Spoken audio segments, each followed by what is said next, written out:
Situs web telah menjadi keharusan bagi bisnis, brand, perusahaan, organisasi, instansi, bahkan hingga pribadi di dunia yang berkembang ini untuk menciptakan keberadaan online yang menonjol. Membuat situs web yang canggih dan intuitif adalah cara terbaik untuk menarik pengguna baru.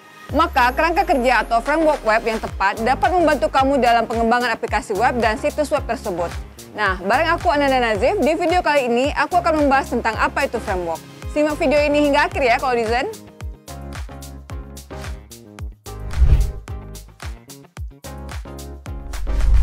Kerangka kerja atau framework yang juga biasa disebut perangkat lunak adalah sebuah platform untuk mengembangkan aplikasi perangkat lunak, di mana platform ini akan memberikan landasan bagi para pengembang perangkat lunak dapat membangun program untuk platform tertentu. Misalnya, suatu kerangka kerja dapat mencakup kelas dan fungsi yang telah ditentukan sebelumnya, yang dapat digunakan untuk memproses input, mengelola perangkat keras, dan berinteraksi dengan perangkat lunak sistem. Cara ini akan menyederhanakan proses pengembangan. Karena pemrogram tidak perlu mengulang kembali proses dari awal setiap kali mereka mengembangkan aplikasi baru. Kerangka kerja mirip dengan antarmuka pemrograman aplikasi atau Application Programming Interface. Meskipun secara teknis kerangka kerja mencakup API, seperti namanya, kerangka kerja berfungsi sebagai dasar untuk pemrograman, sementara API menyediakan akses ke elemen yang didukung oleh kerangka kerja. Sebagai pengembang, kamu harus mencari kerangka kerja yang paling sesuai dengan kebutuhan dan jenis pekerjaan yang kamu buat. Baik itu bekerja di situs web, ilmu data, manajemen database, atau aplikasi seluler, kerangka kerja perangkat lunak ada untuk semua genre pemrograman perangkat lunak. Ada banyak jenis kerangka kerja perangkat lunak untuk memudahkan pengembangan aplikasi untuk berbagai domain pengembangan aplikasi. Yang pertama, kerangka kerja atau framework web. Ini adalah kerangka kerja yang sangat populer karena jenis framework ini mampu mengubah cara pengembangan web yang dilakukan sehingga memudahkan jutaan pengembang untuk membangun aplikasi yang berguna. Jenis kerangka kerja web lebih khususnya lagi, kerangka kerja web backend yang juga disebut situs web dinamis telah banyak membantu pengembang membuat aplikasi web. Tidak hanya dibuat dengan HTML, JavaScript, dan CSS. Sebaliknya, framework WRB menggunakan bahasa pemrograman untuk berinteraksi dengan database dan kemudian menghasilkan konten akhir. Mobile Development Frameworks. Dengan meningkatnya daya tarik seluler dengan cepat, kerangka kerja pengembangan seluler telah mengalami peningkatan yang sama mengesankannya. Sama seperti desktop, kerangka kerja pengembangan seluler memberi pengembang struktur yang mendukung proses pembuatan aplikasi seluler. Jenis framework ini dapat dibagi menjadi dua jenis yang berbeda. Aplikasi seluler yang asli, yang artinya aplikasi, akan dibuat untuk Apple atau Android. Dan kerangka kerja lintas platform yang menghasilkan aplikasi yang kompatibel dengan smartphone apapun. Mungkin tidak semua pengembang beranggapan kalau menggunakan kerangka kerja pengembangan web itu mutlak diperlukan dalam membangun aplikasi web.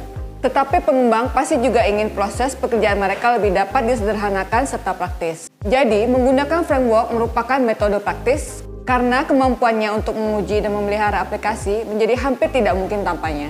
Terlebih lagi, framework punya banyak manfaat untuk bisnis kamu. Manfaat pertama, menyederhanakan bahasa pemrograman. Seringnya, framework terkadang diperlukan untuk bekerja dengan bahasa pemrograman yang rumit karena mereka dapat menyediakan fungsi yang dapat dimengerti dan terintegrasi. Kedua, dapat digunakan kembali. Keuntungan besar lainnya adalah framework dapat digunakan kembali.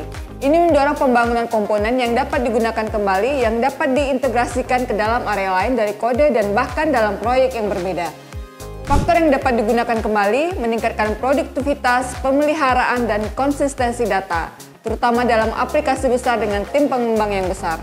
Karena pengembang tidak harus menulis semuanya dari awal. Ini memberi mereka waktu untuk fokus pada pembuatan logika aplikasi. Ketiga, mengoptimalkan proses pengembangan. Kerangka kerja adalah cara yang bagus untuk membootstrap siklus pengembangan. Pengembang yang bekerja di bawah batasan waktu atau batasan anggaran harus memilih kerangka kerja sumber terbuka populer yang dapat mengembangkan aplikasi custom dalam waktu singkat.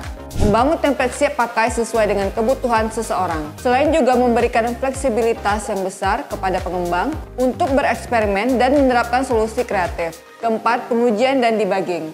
Sebagian besar kerangka kerja menyediakan fungsi pengujian dan debugging bawaan. Dengan menggunakan kembali kode dan praktik standar, aplikasi kamu sudah terpelihara dengan lebih baik dan mudah dipahami.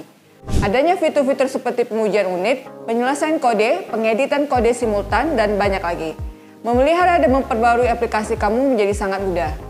Kelima, dukungan komunitas. Umumnya kerangka kerja yang terkenal memiliki komunitas pengembang yang besar, termasuk dukungan kepada akses mudah ke solusi dan sejumlah besar pengetahuan.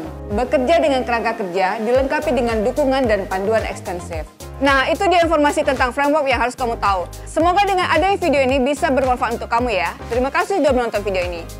Kalau kamu punya pertanyaan terkait video ini, silahkan tulis di kolom komentar. Jangan lupa berikan like dan subscribe YouTube ID Clubhouse. Sampai jumpa di video selanjutnya.